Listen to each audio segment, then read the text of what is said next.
I came here to announce that there was a recommendation and I signed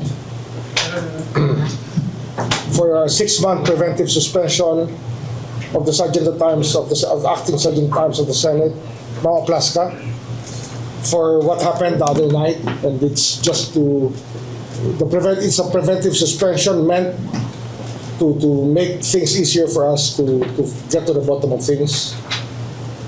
Kinakailangan kasi na mapag-aralan yung pangyayari na naganap sa Senado nung 13 ng Mayo, nung gabi, at madaling araw kahapon lang yun, no? Madaling araw kahapon, kung saan nagkaputukan at tila tumakas sa protective custody ng Senado si Senator Bato de la Rosa na merong warrant of arrest galing sa ICC. At yun ang mahalagang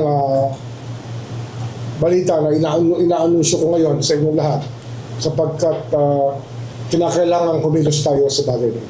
Pinadala ko na ang order sa Senado para matanggap nila kagad sapagkat ang usapang ito ay napakaseryosong usapan.